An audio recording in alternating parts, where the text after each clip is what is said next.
Universidad Nacional Autónoma de México. Facultad de Estudios Superiores Iztacala. Psicología a distancia. Equipo: Nadia Valencia González. Javier Hernández Bustamante. Módulo 0504, Psicología Teórica de Elección y Historia y Antecedentes de la Psicología Clínica. Docente: Dr. Luis Fernando González Beltrán. Grupo 9515. Modelo humanista. Hola. Al modelo humanístico existencial le han llamado la tercera fuerza de la psicología, las otras dos son el psicoanálisis y el conductismo. Los años 60 son de la psicología humanista gracias a los esfuerzos de Abraham Maslow. Dos hechos son representativos: la constitución de la American Association of Humanistic Psychology y la publicación del Journal of Humanistic Psychology, donde destacan los aspectos fundamentales de la concepción del ser humano: la autonomía personal y responsabilidad social, la autorrealización, la orientación hacia metas y búsqueda de sentido. Los seres humanos son únicos. La concepción global del ser humano.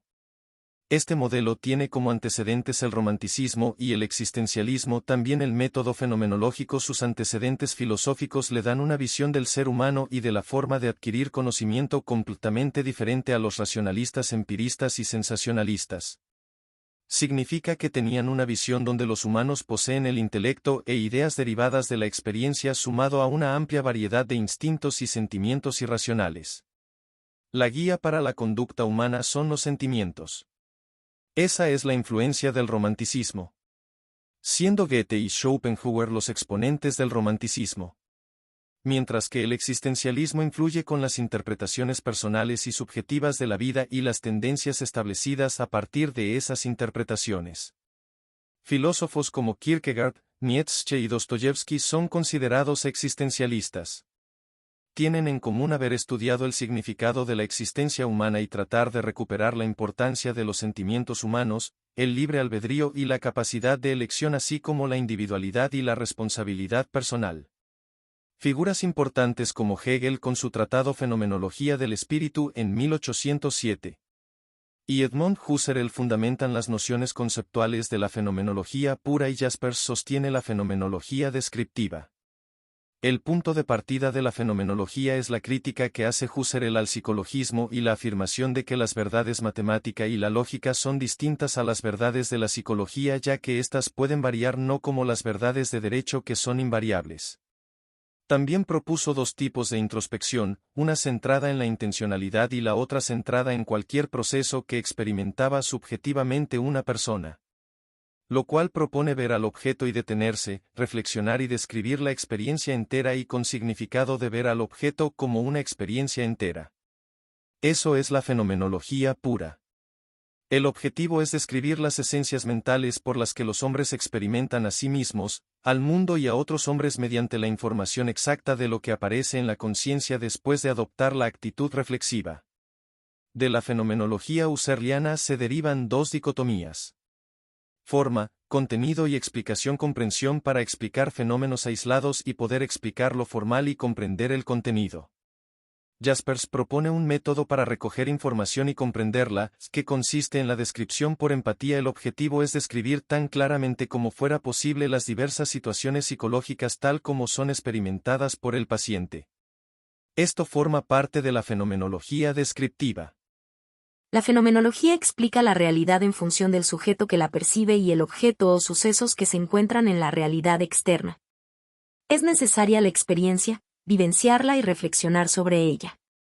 Desde la fenomenología se expone un punto de vista donde la experiencia es como el vagón de la conciencia del observador y el fenómeno es la forma que toma el objeto de estudio.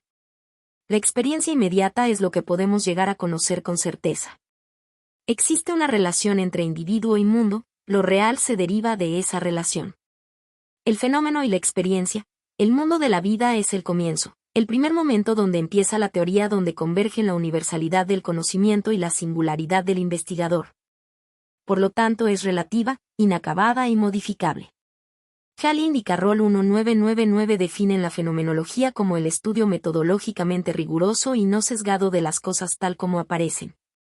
de manera que se pueda llegar a un entendimiento de esencial de la conciencia humana y su relación con los objetos de la experiencia. Es parte de la tradición fenomenológica diferenciar la claridad de la comprensión del fenómeno, de la explicación que da cuenta de él.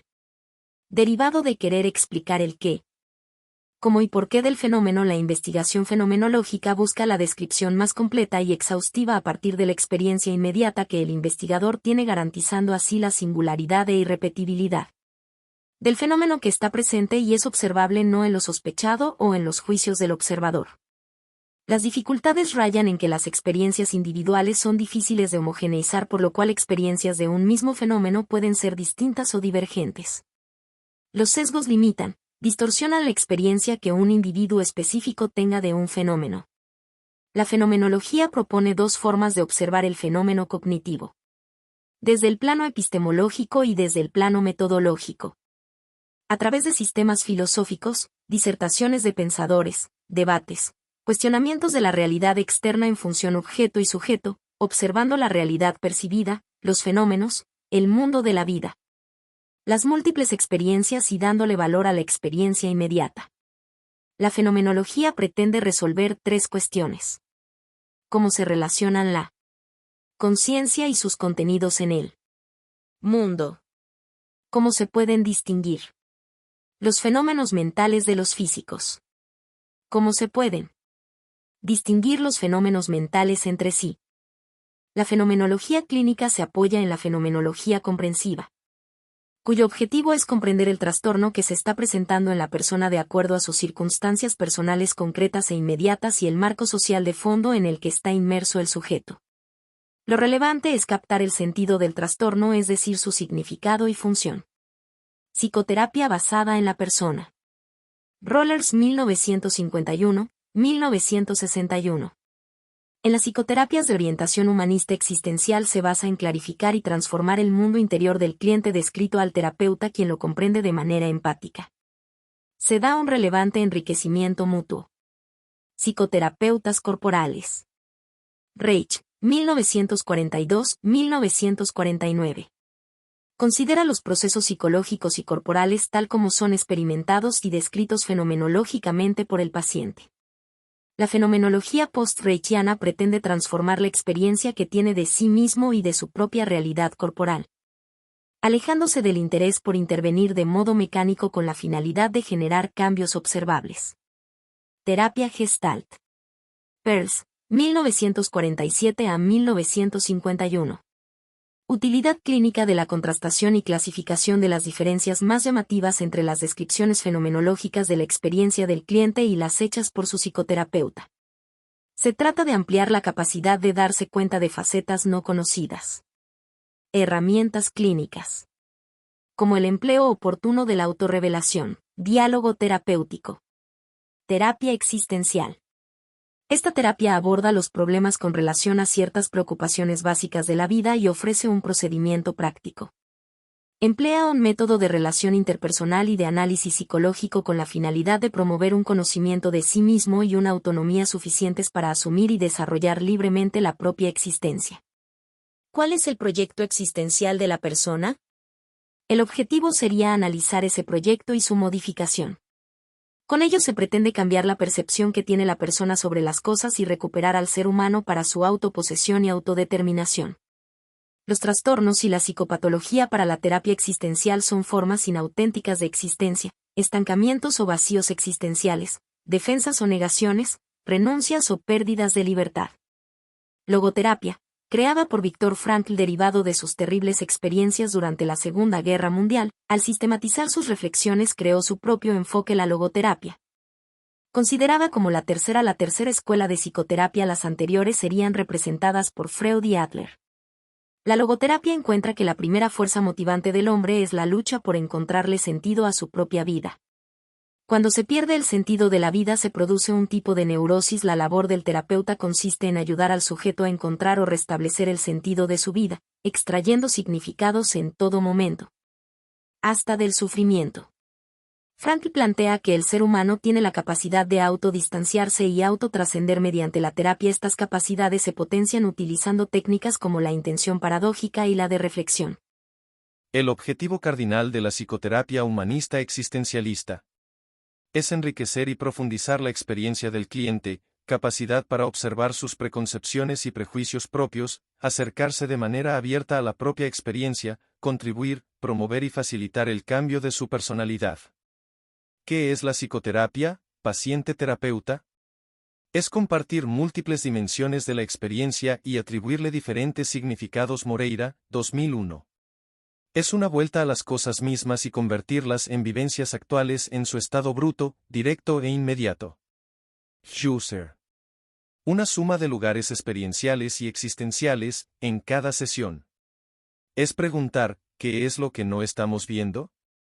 ¿Qué es lo que presuponemos? Bracher, 1993. La epoché es confianza plena, capacidad de conciencia y habilidad para colocar entre paréntesis sus particulares sesgos personales y profesionales.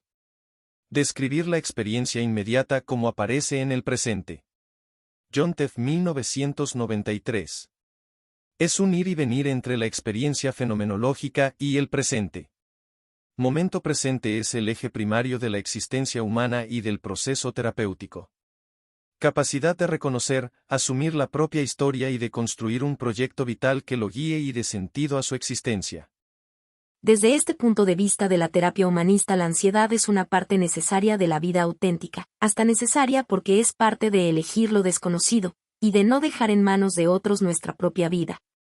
Es necesaria para vivir, competir y lograr objetivos. Pero la ansiedad neurótica es aquella que no conduce al desarrollo personal porque es resultado del miedo a la libertad, de manera que se reduce la capacidad de elección y libertad personal. Te invitamos a ver las referencias, y te compartimos un mapa mental que agregamos cerca de la pirámide de Maslow. Utilizamos Canva y Clintechamp para esta presentación. Gracias.